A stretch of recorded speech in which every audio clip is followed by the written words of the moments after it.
Esteemed colleagues, ladies and gentlemen, it is indeed a pleasure to join you at the World's Governments Summit.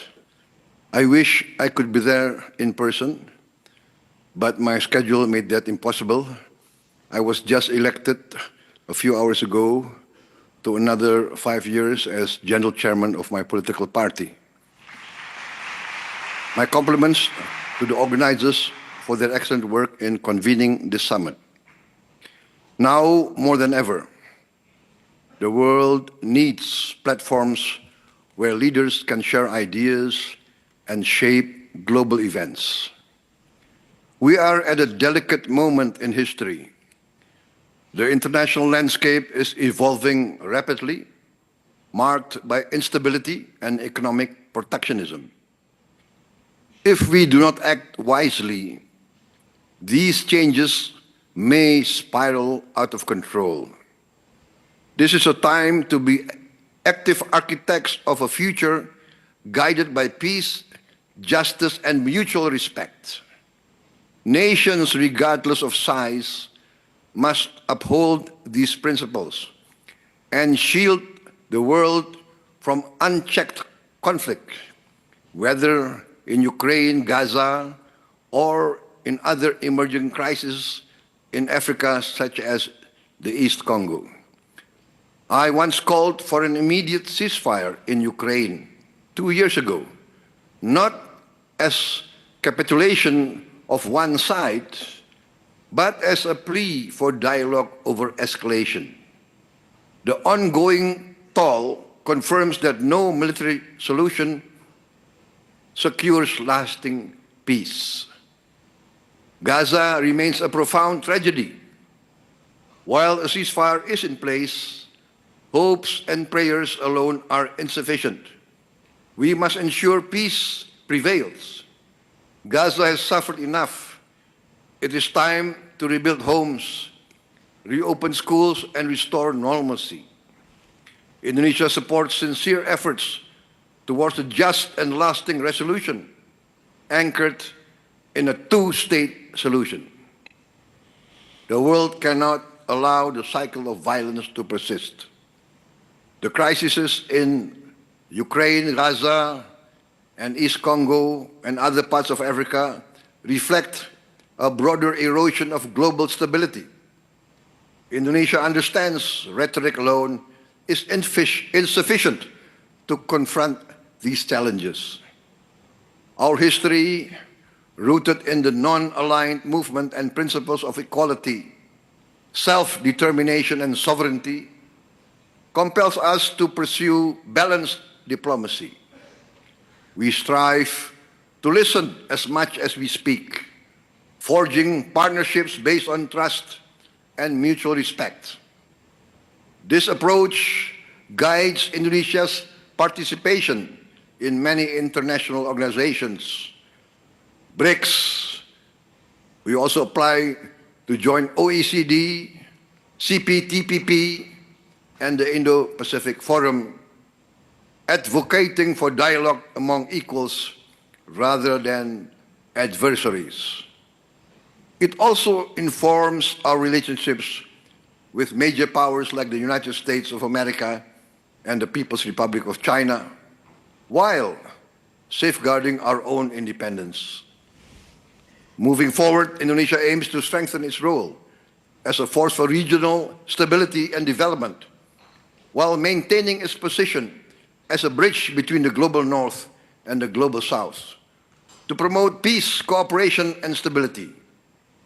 But of course, we know that to be an effective actor on the global stage, we must keep our own house in order. We must do our own homework at home.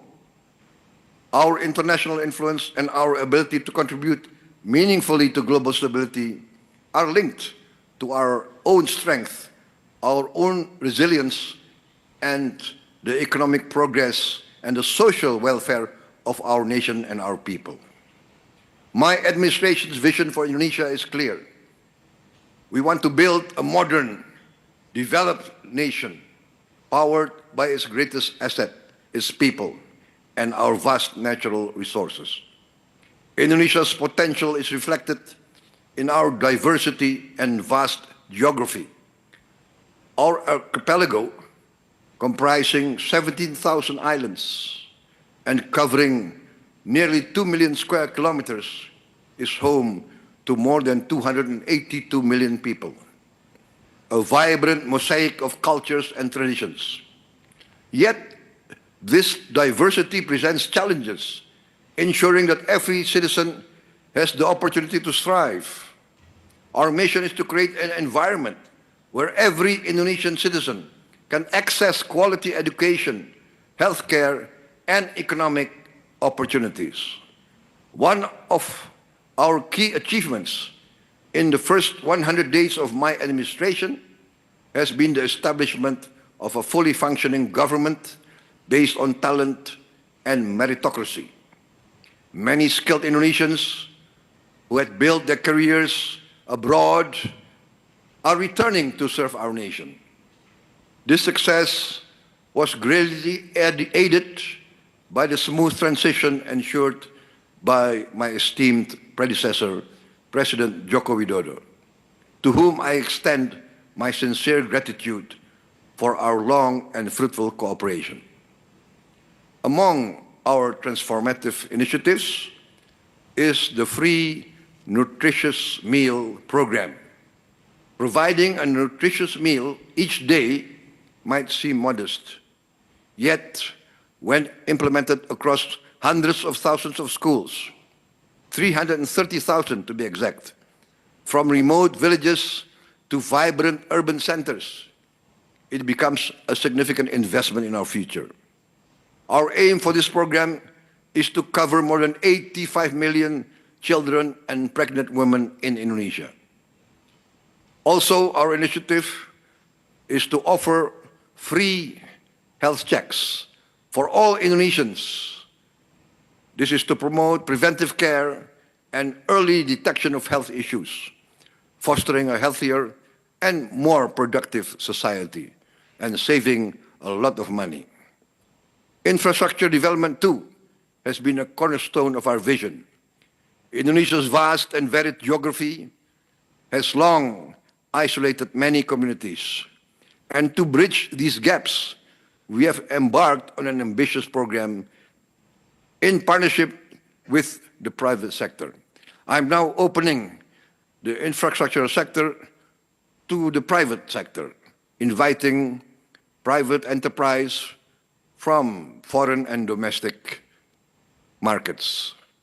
We are building vital lifelines, roads, bridges, ports, airports, energy lines, digital networks that connect our people and stimulate local economies. Digital connectivity has received special attention too. In today's interconnected world, it is not a luxury, but a necessity. By reallocating the 6 gigahertz Wi-Fi spectrum for public use, we have effectively doubled our internet capacity. The implications are significant. A young entrepreneur in a remote village can now have the same access, the same digital resources as someone in our capital city. This ensures that every Indonesian from the remotest island to the heart of Jakarta has the same opportunity to participate in the digital economy, to learn, innovate, and prosper. Sound financial stewardship and management has been crucial to making these initiatives possible. Through careful management of state funds, we have saved more than $20 billion, equivalent to about 10% of our annual budget.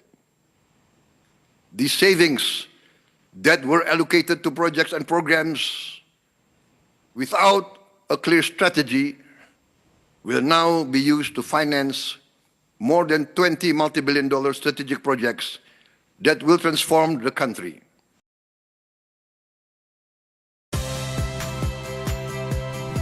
Saya Audrey Chandra, saksikan program-program Kompas TV melalui siaran digital, pay TV, dan media streaming lainnya. Kompas TV, independen, terpercaya.